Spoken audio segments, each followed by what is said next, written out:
Hey everybody, welcome back to the channel. I'm out here doing some shooting today with a couple of guns. The weather is so nice, we've got a really nice still day, good temperatures, and I just finished shooting my 30-30 and thought, you know what, another gun that I haven't shown you guys on the channel before is my 30-40. We're going to take a close-up look at the gun in a second, but let me show you the difference first between the two cartridges.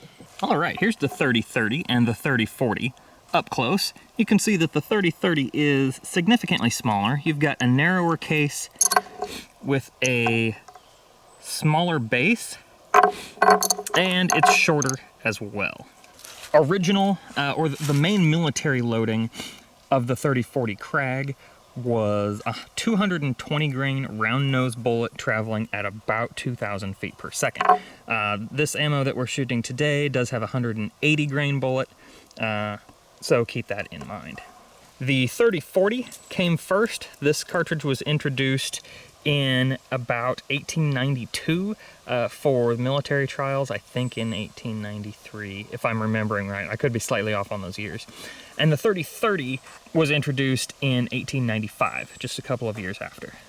And here's the rifle. For those of you not familiar, this is a Krag-Jorgensen, and it's a Danish design that was adopted by the US military and had a couple of variants. This, you'll notice, has a short barrel, and I don't exactly remember the length of this barrel. I'm thinking it's 20 inches, but I can't remember for sure.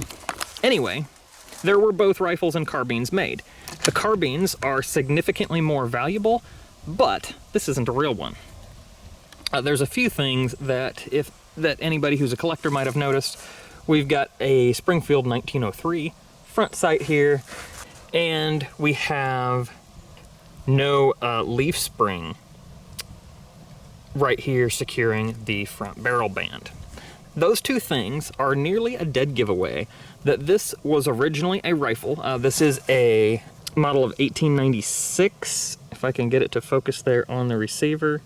There we go. This was made by Springfield Armory, and it is a model 1896. You can see there on the receiver. But from all of the research that I can do, these two things, the absence of the leaf spring and the 1903 front sights, are giveaways that this was originally a rifle that was cut down by the Springfield Armory to make it more attractive for resale on the civilian market sometime in, I believe, about the 1920s. The rifle version had a 30-inch barrel. Oh, and by the way, that's what that 2,000 feet per second velocity with the 220 grain round nose was out of, the 30-inch rifle length barrel. But I saw this in a gun shop. Oh, I've had this for 6 months or so, and I recognized the Krag-Jorgensen action right away, and I just had to have this. Let me get a tripod over here and I'll show you how the thing loads and feeds. All right, let's take a look at this magazine system real quick. We do have a bolt action, and it is super slick and smooth. The ejector you can see pop up right there. It's just a little tab that pops up there as the bolt comes back to kick the shell out. The magazine is right here, and it's popped open for shells to be thrown in here. Now this might not feed as well because it is a pointed bullet and not a round nose, but you can see as I close this follower, try that again. As I close the magazine, this follower right here, I'll try to do it slow so you can see, pops out and shoves the cartridges all the way up under the receiver and to the other side, so that they can be picked up by the bolt. Now, like I said, might get a little bit of a hang up there. I do have some round nose bullets to load this with, though I have not started reloading for it yet. The way it's designed, the cartridge rim should slip up under the extractor rather than having the extractor snap over it. And if I don't do this just right, it won't happen. But there you can see it did grab onto it. As far as the operation and history of the Krag-Jorgensen and its variants, especially the American ones, check out the videos by CN Arsenal on YouTube. He has some incredible videos of This gun, its different variants, and its history. What I recounted to you here is not necessarily 100% correct, it's just what I remember of the details.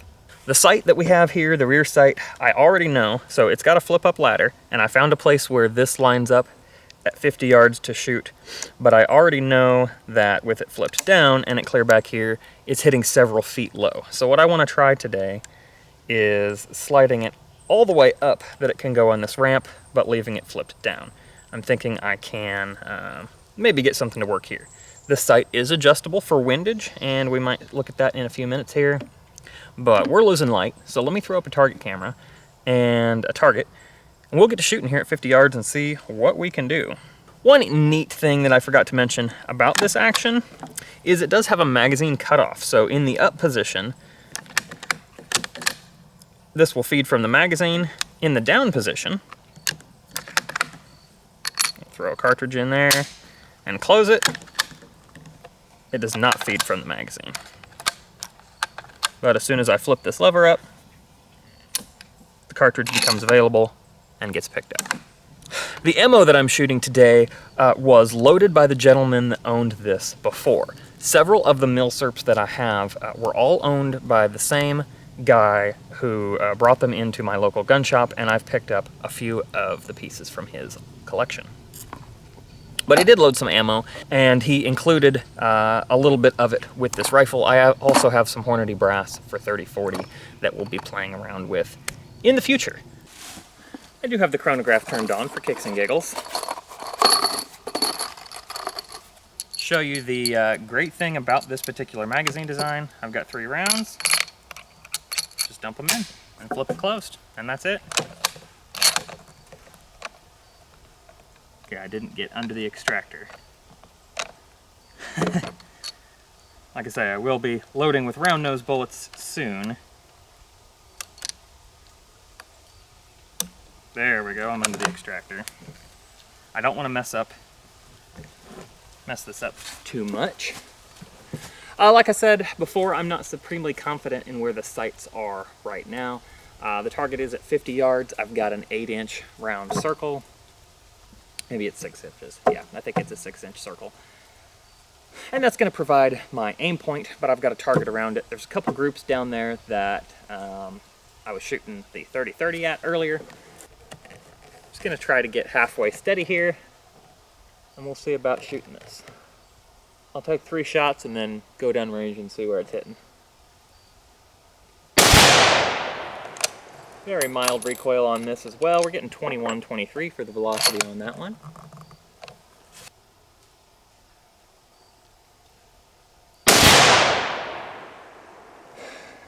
.21-29, pretty consistent there. Let's see if I can feed this. Nope. I don't want to force it.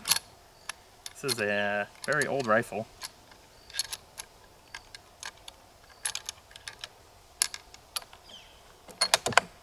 And there's no reason to try to go fast with it.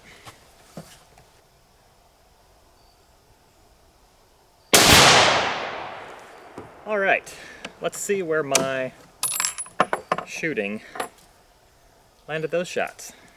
All right, my grip was not terrible, but my shots were clear down here. So I'm gonna try to make a sight adjustment and get things just a little more centered. We'll see what we can do. I'm not expecting a ton. The reason I'm trying to use this with the ladder sight folded down is because walking around the woods like that, and I do intend to try to hunt deer with this in the future, walking around the woods like that is asking to get this sight broken off. So I'm going to try putting it up there and see what we get. Now, I'll try to adjust the windage a little bit. Well, maybe I'll do that later. Let's just see where this puts us for elevation. I will take 1 shot.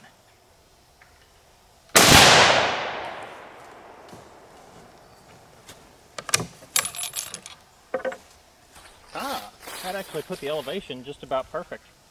Funny thing about this, of course, is as we move this sight block further forward, the sight radius shortens. So now we've got a much shorter sight radius. Well, that's okay. I'm going to try to unlock this sight base and get the sight moved slightly.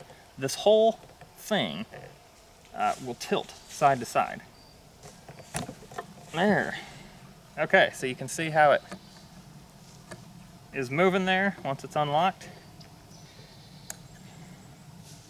It's actually not going to move that rear sight much with it clear up there because of how close that is to the pivot. So I've got it centered back up. This may be a scenario if I take it deer hunting, and it would only be once or twice just for the novelty of it. I may have to flip the sight ladder up. One or two more shots on the paper down there and see what we get.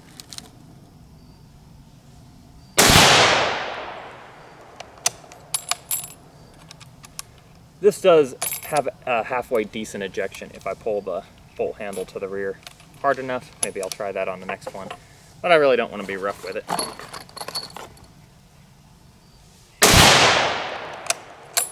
Yeah, see, I guess it doesn't take much roughness.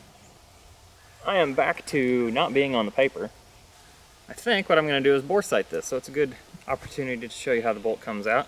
You actually have to lift the extractor and turn it a little bit more. That's the extractor. And you pull the bolt out that way.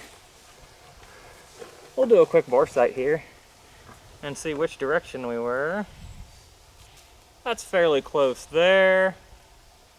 I think we're shooting way high now. Bore sighted, and yeah, probably shooting about a foot high. Let me drop this all the way down. Okay, that's actually going to be pretty close with this in the lowest position. I guess I misremembered my sight setting from the last time I was shooting this.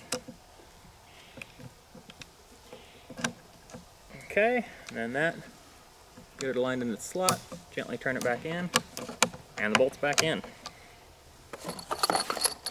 Guess that's easy to remember. Well, if I could remember it. Put the sight all the way down.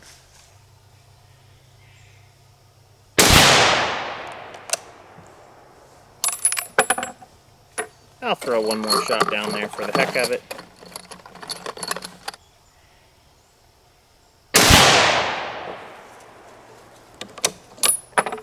And that is a heck of a lot closer.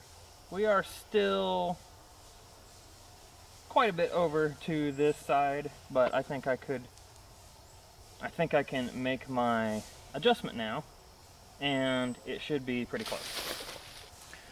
There are little graduations on a scale back here.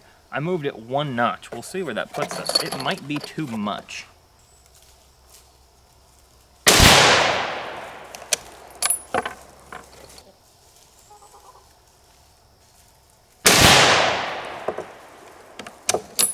Take a look at that and see how it did. Alright, that was slightly too much. So I'm going to split that difference and call it good. Rather than making another sight adjustment right now, I'm going to wait until I start working with hand loads, because that's what we'll end up shooting deer with. Probably 170 grain round nose is I think what I have, and that ought to feed a little bit better in this particular gun. Hope you guys enjoyed this video and a quick look at a cool old gun that I get to have as part of my collection. If you enjoyed this video, make sure you're subscribed to the channel. We're going to have a couple other old milsurps coming up here in the future, as well as, of course, some load development for several of them, including dialing in the Garand. I really want to get that done. As far as the ammunition goes, the 35 grains of H4895 in these hand loads that I was given had about half the extreme spread of the commercial nozzler ammo for the 30-30 that I was shooting in the last video. So just thought that was an interesting tidbit I'd throw in here. Again, thanks so much for watching, and y'all have a good one.